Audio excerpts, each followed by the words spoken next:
सदियों से चलता हुआ आ रहा है।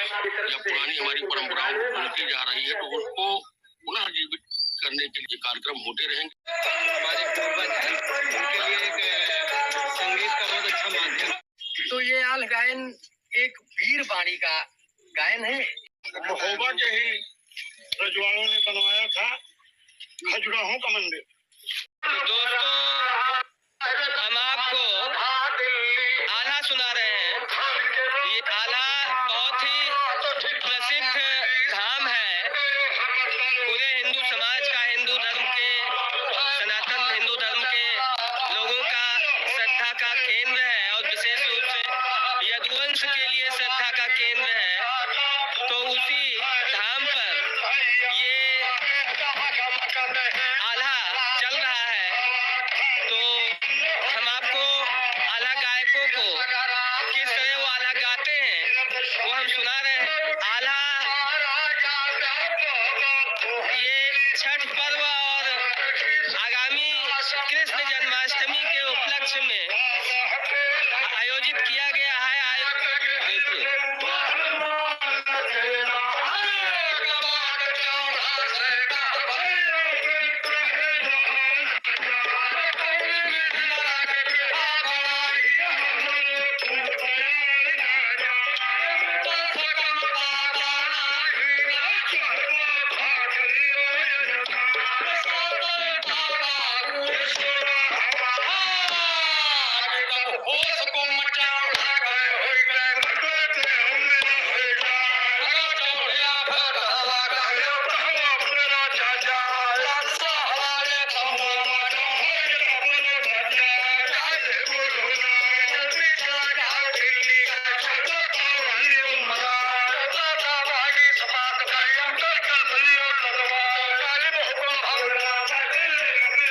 ये देखिए काफी संख्या में आल्हा प्रेमी, किसान, पशुपालक, ग्रामीण, गणमान्य नागरिक आल्हा सुन रहे हैं।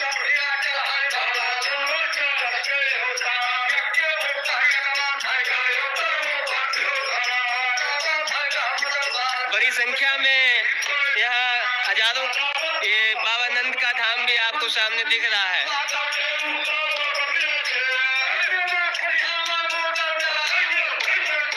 चैनल खोलिए संजय फार्मिंग टीचिंग।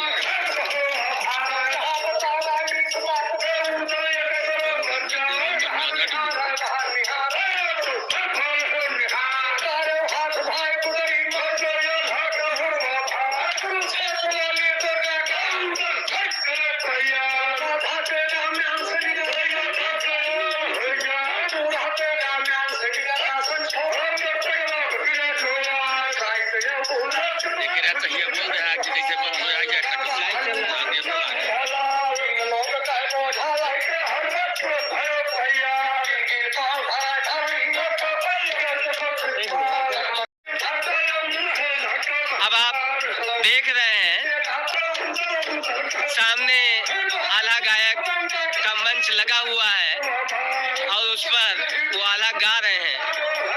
मैं आपको जूम करके दिखाता हूँ।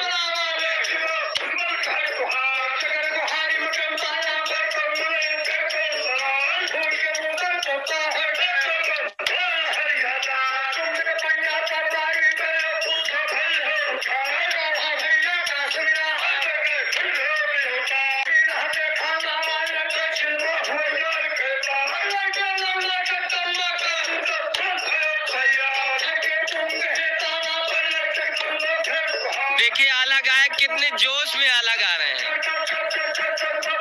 इस आल्हा का आयोजन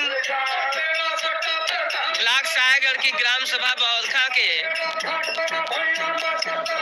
जाने माने समाज सेवी प्रधान संरक्षक रंजन सिंह भदौरिया जी और उनके ग्राम सभा के गणमान्य नागरिकों के द्वारा आयोजित किया गया है और ये बाबा नंद के धाम पर है, चल रहा है। ये बाबा नंद का धाम संपूर्ण हिंदू समाज के लिए श्रद्धा का केंद्र तो है ही, यदुवंश के लिए विशेष महत्व रखता है। आप आले का आनंद लीजिए।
इस कार्यक्रम में आए हुए हैं जो कई कॉलेजों में प्रिंसिपल भी रह चुके हैं और मैथ के जाने माने टीचर हैं जिले के। चुनिंदा अध्यापकों में गिनती होती है गणित के विषय में। और तो आपका नाम है बद्री विशाल मिश्र जी। वर्तमान में भी इंटरमीडिएट और बीएससी तक के छात्रों को मैथ पढ़ा रहे हैं और वो करीब 20 वर्षों से मैथ के अध्यापन कार्य में रत हैं। तो हम मिश्रा जी से आला गायन के बारे में पूछना चाहेंगे। मिश्रा जी ये बताइए कि ये आला गायन का शौक आपको कैसे, और ये इस गायन की शैली के कितनी पुरानी है, और आला के बारे में हमको ज्यादा जानकारी नहीं है। आला के बारे में हमको ज्यादा जानकारी नहीं है। आला के बारे में हमको ज्यादा जानकारी नहीं है, लेकिन इसका शौक है आपको? हाँ, शौक है। और खास करके हमारे प्रधान जी जो है उनके सहयोगी है। जहाँ भी इनका कार्यक्रम रहता है हमें जितना मुझसे हो सकता है उतना तन मन से लगा रहता हूँ। तो इसीलिए मैं इस कार्यक्रम में उपस्थित हूँ। बाकी जैसे मुझे ज़्यादा जानकारी नहीं है। फिलहाल आला जो है हमारे जो पुराने हमारे पूर्वज हैं उनके लिए एक संगीत का बहुत अच्छा माध्यम था। वो लोग इसको तन मन से सुनते थे। तो हमारे प्रधान जी के मन में आया कि जो हमारे गांव के वृद्ध लोग हैं उनके मन की भी एक, तो प्रधान जी तो पूर्व फौजी हैं, तो वो तो वीर रस का आला सुनना पसंद करते हैं। तो आप तो मैथ के अध्यापक हैं, आपको ऐसे अब कैसे हो गया? अब साथ में रहते रहते हमको भी थोड़ा सा शौक लग गया।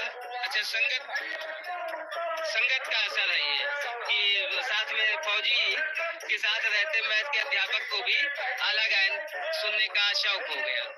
जब हमारे चैनल का नाम ये संजय फार्मिंग टीचिंग का चैनल है, आप लोग इसको सब्सक्राइब करिए और लाइक करिए। दिख रहा है जागरूक और बहुत ही अच्छे वक्ता भी है और दैनिक जागरण के पूर्व संवाददाता भी रह चुके हैं। और हम चाहते हैं कि अपना न्यूज चैनल चलाएं ताकि हमारे गांव की कोई भी समस्या हो तो पूरे चैनल के माध्यम से पूरे प्रदेश स्तर तक पहुंचे, देश तक पहुंचे जनता की आवाज।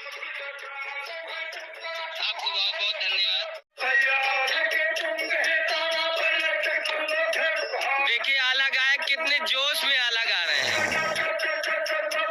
इस आला का आयोजन ब्लॉक सायागढ़ की ग्राम सभा बौरखा के जाने माने समाज सेवी प्रधान संरक्षक रज्जन सिंह भदौरिया जी और उनके ग्राम सभा के गणमान्य नागरिकों के द्वारा आयोजित किया गया है। और ये बाबा नंद के धाम पर है, चल रहा है। ये बाबा नंद का धाम संपूर्ण हिंदू समाज के लिए श्रद्धा का केंद्र तो है ही, यदुवंश के लिए विशेष महत्व रखता है। अब थोड़ी देर के लिए आला गायकों ने विराम लिया है, तब तक हम आयोजकों से आपकी बात कराते हैं। आला गायकों को जो पुरस्कार आदि मिलता है उनके आला को सुन करके जब श्रोता प्रसन्न हो जाते हैं, तो अभी वो कार्यक्रम चल रहा है, तो मैं आपको तब तक आयोजकों से मुलाकात कराता हूँ। ये आला बाबा नंद महाराज के धाम में चल रहा है और बौरखा ग्राम सभा की ओर से और ग्राम प्रधान संरक्षक एवं ग्राम बड़े ही जाने माने समाज से रज्जन सिंह भदौरिया जी की तरफ से आयोजित किया गया है। तो भदौरिया जी साथ में बैठे हुए हैं। आले के आयोजन का उद्देश्य क्या है? कोई सामाजिक, धार्मिक या राजनीतिक या और अन्य कोई? और ये हमारे चैनल का नाम आप बोल दीजिए, संजय फार्मिंग जो कि किसानों और पशुपालकों और ग्रामीणों का चैनल है।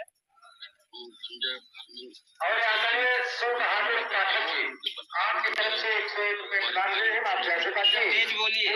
हमारे जो पुरानी परंपरा पुराने अगुआ आल्हा खत्म होते जा रहे हैं।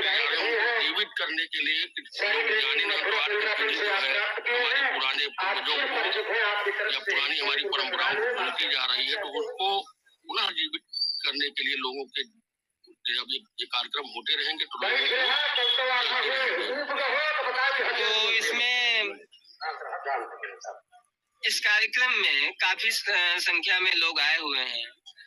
तो आले का लुत्फ अभी सभी लोग उठा रहे थे और कुछ ही पलों में आले का लुत्फ फिर उठाएंगे आप। तो ये आयोजक थे रंजन सिंह भदौरिया जी, जो बता रहे हैं कि पुराने जो कजरी और पुराने जो गायन परंपरा के जो हमारी चली आ रही हैं, उनको पुनर्जीवित करने के लिए इस तरह के आला के कार्यक्रम होने चाहिए। धाम की क्या विशेषता है जहाँ पे आप आला गायन करवा रहे हैं और ये कब से करा रहे हैं और ये कई साल से लगभग, और इसमें काफी संख्या में लोग जुड़ रहे हैं, बढ़ते ही जा रहे हैं। तो इस धाम का क्या पौराणिक महत्व है? कृष्ण जी से इस धाम की कोई विशेषता है क्या? क्योंकि आप कृष्ण छठ पर और जन्माष्टमी के पर्व पर इस कार्यक्रम का आयोजन करा रहे हैं, तो इस पर थोड़ा प्रकाश डालें आप हमारे श्रोताओं को। बाबा नंद महल जो है ऑलरेडी यादवों का जो है ये तीर्थ स्थान है। ये जितने पूर्वांचल के जो जिले हैं उनके यदुवंश का आसपास के जो लोग हैं सबके लिए धार्मिक स्थल है। और विशेषकर कहा जाता है कि मान्यता है कि भगवान श्री कृष्ण जब जा रहे थे तो यही रास्ते में उन्होंने विश्राम किया था नंद बाबा जी के साथ, इसलिए इस धाम का नाम भी नंद बाबा के नाम से नंद महल पड़ा। और यहाँ पे ये एक्चुअली हम नौसेना में थे, उसके रिटायर्ड होने के बाद जब हमने बीआरएस लिया, उसके बाद जब से हम हैं तब से 2012 में हमने लिया, तब से ये यहाँ पे आल्हा गायन का कार्यक्रम होता रहा। बीच में कोरोना काल से ये बंद था क्योंकि और उसके बाद ये थोड़ा सा कुछ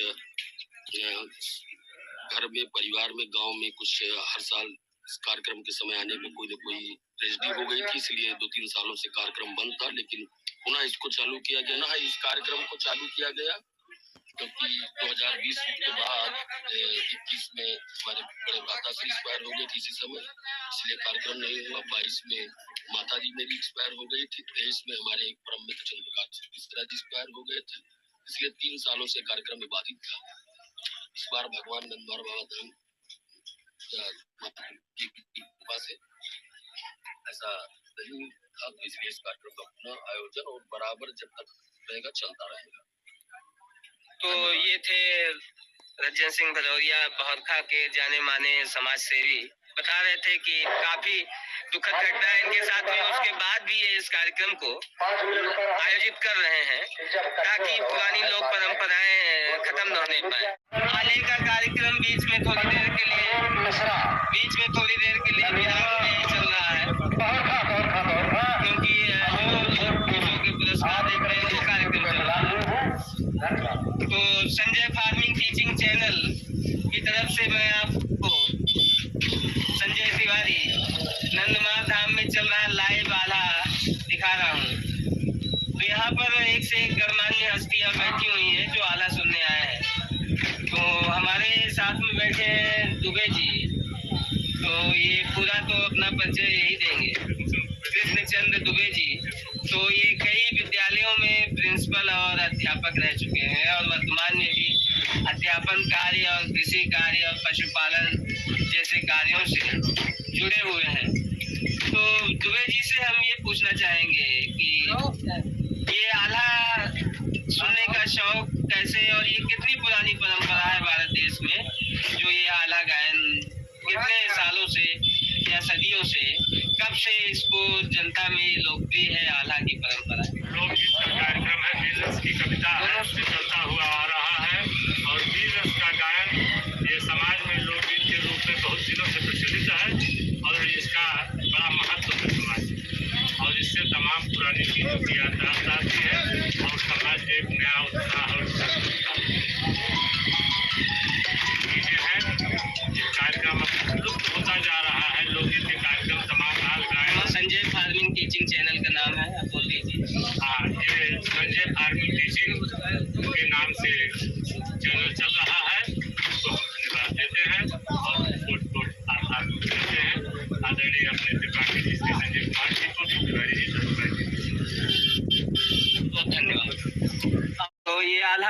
जो अभी आप आला सुन रहे थे लाइव, तो संजय फार्मिंग टीचिंग चैनल पे, तो ये आला गायक हमारे साथ में खड़े हैं। हम इनसे चाहेंगे कि अपना परिचय दें और आला गायन कितनी पुरानी गायन शैली है और भारत में ये कहाँ किन किन राज्यों में ये हिंदी आला गायन जो है लोकप्रिय है, इस पर थोड़ा प्रकाश डालेंगे। शिवकरण पांडे नदियावा नंदमहर। तो आला गायन ये कितने साल पुरानी परंपरा है? बहुत पुरानी परंपरा है। अच्छा, भारत में ये सभी राज्यों में है या? सभी राज्यों में नहीं है। ये उत्तर प्रदेश में है, कुछ हिस्सा बिहार में है। आला गायन आप कब से कर रहे हैं? साल तो उनके भाई साहब। तो 25 साल से आला गायन कर रहे हैं पांडे जी, और आला गायन की जो पुरानी परंपरा है उसको पुनर्जीवित बनाए हुए हैं। तो ये कहानी उत्तर प्रदेश की है, इसलिए उत्तर प्रदेश में ज्यादा लोग इसके चाहते हैं। ये जो कहानी है इसकी, ये कहानी, ये लड़ाई सब उत्तर प्रदेश में हुई है। उत्तर प्रदेश के किस जिले से ये महोबा के हैं, दिल्ली के हैं, जो इसमें लड़ाई के मैदान में थे। तो मुख्य रूप से ये कौन कौन राजा थे जो इस लड़ाई में मैदान में थे? राजा परमाल थे महोबा से, जयचंद से, पृथ्वीराज दिल्ली से थे, और ये तमाम राजा थे। इन लोगों के साथ छोटे राजा भी तमाम थे। पांडे जी बता रहे हैं 25 साल से ये आला गायन कर रहे हैं, पृथ्वीराज चौहान और के समय से ये आला चल रहा है, तो आप इसकी प्राचीनता समझ सकते हैं। और इसमें कई राजा, उस जनपद में जाने पे, वहाँ जाने पे अपने आप बता देता है कि हाँ ये इस तरह का था। संजय तिवारी के चैनल को भाई आप लोग फॉलो कीजिए। और तिवारी जी महोबा के ही रजवाड़ों ने बनवाया था खजुराहो का मंदिर, खजुराहो जैसा मंदिर। इसी तरह तमाम सारे उस एरिया में आपको प्राचीन काल के मंदिर दिखाई देंगे, प्राचीन काल के तमाम इमारतें दिखाई देंगी। आज भी इस विषय में वहाँ मेला वगैरह बीच में एरिया को लगता है, वहाँ सागर बना हुआ है, महल खंडहर भी है। इनकी बिल्डिंगे, इन लोगों को बातचीत, इनका रहन सहन आप देख लेंगे तो अपने आप जान जाएंगे कि हाँ ये सब चीजें यहाँ थी। चलिए, एक दूसरे सहयोगी आला गायक हैं जो पांडे जी के साथ आला गाते हैं, उनसे मिलवाते हैं वो क्या बताते हैं। हमारे चैनल पे ये आला गायक बहुत ही प्रसिद्ध है, आला गायक है शुक्ला जी, बहुत ही रविंद्रनाथ शुक्ला जी। कई वर्षों से ये आला गायन का कार्य कर रहे हैं और आला गायन के बड़े ही सिद्ध हस्त गायक हैं। इनसे हम आला गायन की प्राचीनता के बारे में पूछेंगे कि ये कितने साल से ये परंपरा चल रही है आला गायन की, और इसका संबंध जो आला के जिन राजाओं की लड़ाइयों पे ये आला का गायन बना हुआ है, वो किन राज्यों से संबंधित थे? उत्तर प्रदेश, मध्य प्रदेश, बिहार, पंजाब, कहाँ की लड़ाई कहाँ हुई थी, ये पूरा बताएंगे आपको शुक्ला जी। तो शुक्ला जी कृपया हमारे संजय फार्मिंग टीचिंग चैनल के दर्शकों को बताने का कष्ट करें। देखिए भाई जी, आपके चैनल को और आपके साथी को धन्यवाद देता हूँ कि आप किसी तो होती है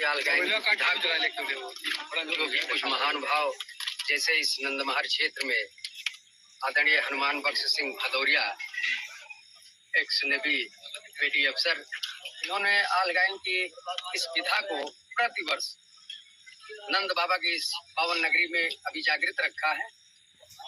2-3 साल से किन्हीं कारण बस कुछ ऐसी कैजुअलिटी हो गई हैं जिनके कारण नहीं हो पाया प्रोग्राम। हम भी लोकल यहीं के रहने वाले हैं, ये हमारे छोटे भाई हैं।